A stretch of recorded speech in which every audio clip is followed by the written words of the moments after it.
Shalom, Ibu Bapak, Saudara-saudari yang terkasih. Kita berjumpa lagi lewat renungan harian edisi Senin tanggal 9 November tahun 2020, pekan biasa ke-32, bersama saya Romo Herman dari Paroki Santo Stefanus Tandes, Surabaya.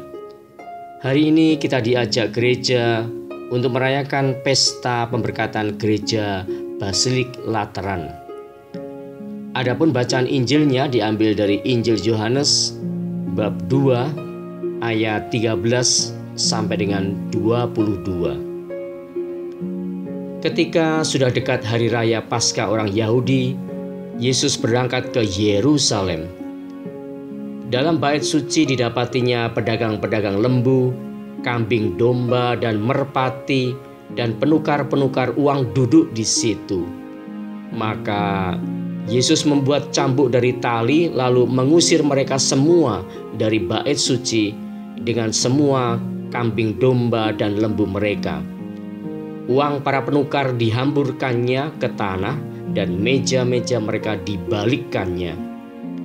Kepada pedagang-pedagang merpati Yesus berkata, "Ambil semuanya ini dari sini, jangan membuat rumah Bapakku menjadi tempat berjualan." Maka teringatlah murid-murid Yesus bahwa ada tertulis, "Cinta untuk rumahmu menghanguskan aku." Tetapi orang-orang Yahudi menantang Yesus, katanya, "Tanda apakah dapat engkau tunjukkan kepada kami bahwa engkau berhak bertindak demikian?"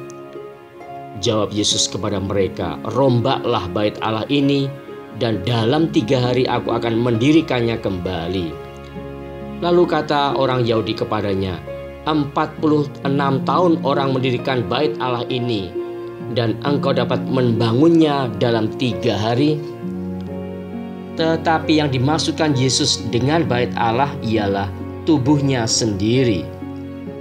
Sesudah Yesus bangkit dari antara orang mati, barulah teringat oleh murid-muridnya bahwa hal itu telah dikatakannya.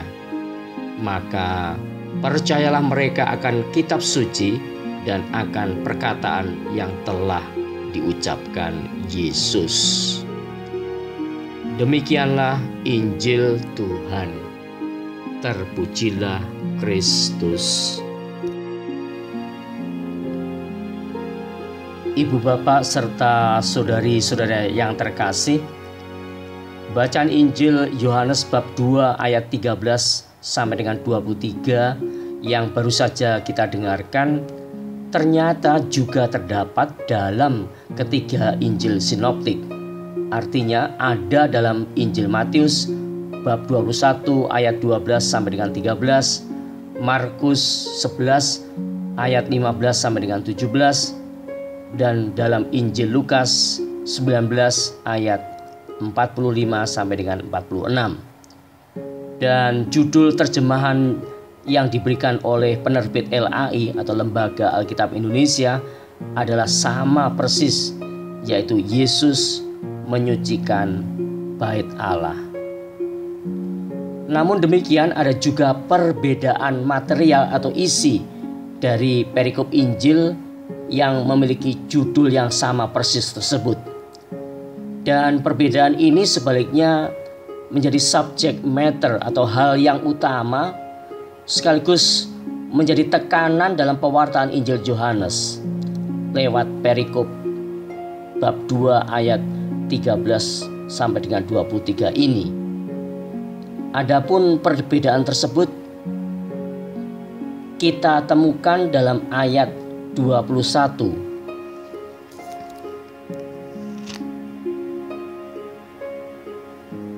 Tetapi yang dimaksudkannya, maksudnya yang dimaksudkan oleh Yesus dengan bait Allah ialah tubuhnya sendiri.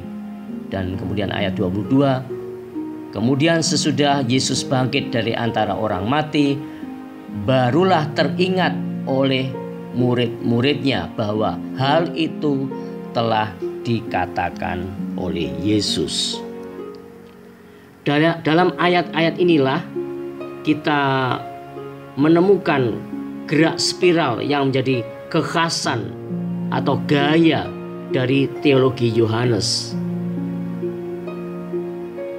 Bait Allah tidak lagi hanya diartikan sebagai bangunan yang indah megah atau tempat beribadat, namun oleh penulis Injil Yohanes, makna atau pengertian tersebut direform atau dibentuk kembali, ditransendir dalam sosok Yesus yang ditinggikan pada salib serta bangkit. Yesus adalah bait suci atau bait Allah yang baru. Sebagai catatan, bait Allah dalam bahasa Ibrani Hekab Salomo atau bait suci Beit Hamikdas telah dihancurkan dalam tragedi pembuangan Babel. Dan seperti yang telah kita ketahui, pada tahun 70 untuk kedua kalinya bait Allah diluluh lantakkan oleh penguasa Romawi.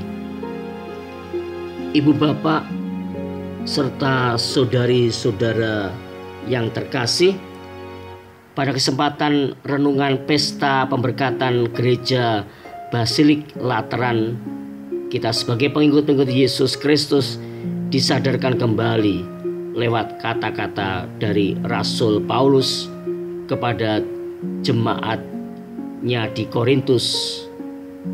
1 Korintus bab 3 ayat 16 dan 17.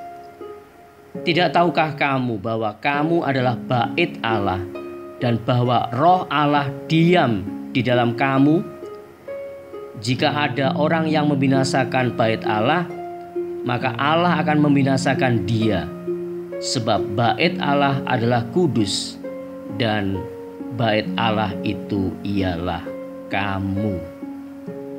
Tuhan memberkati. Amin.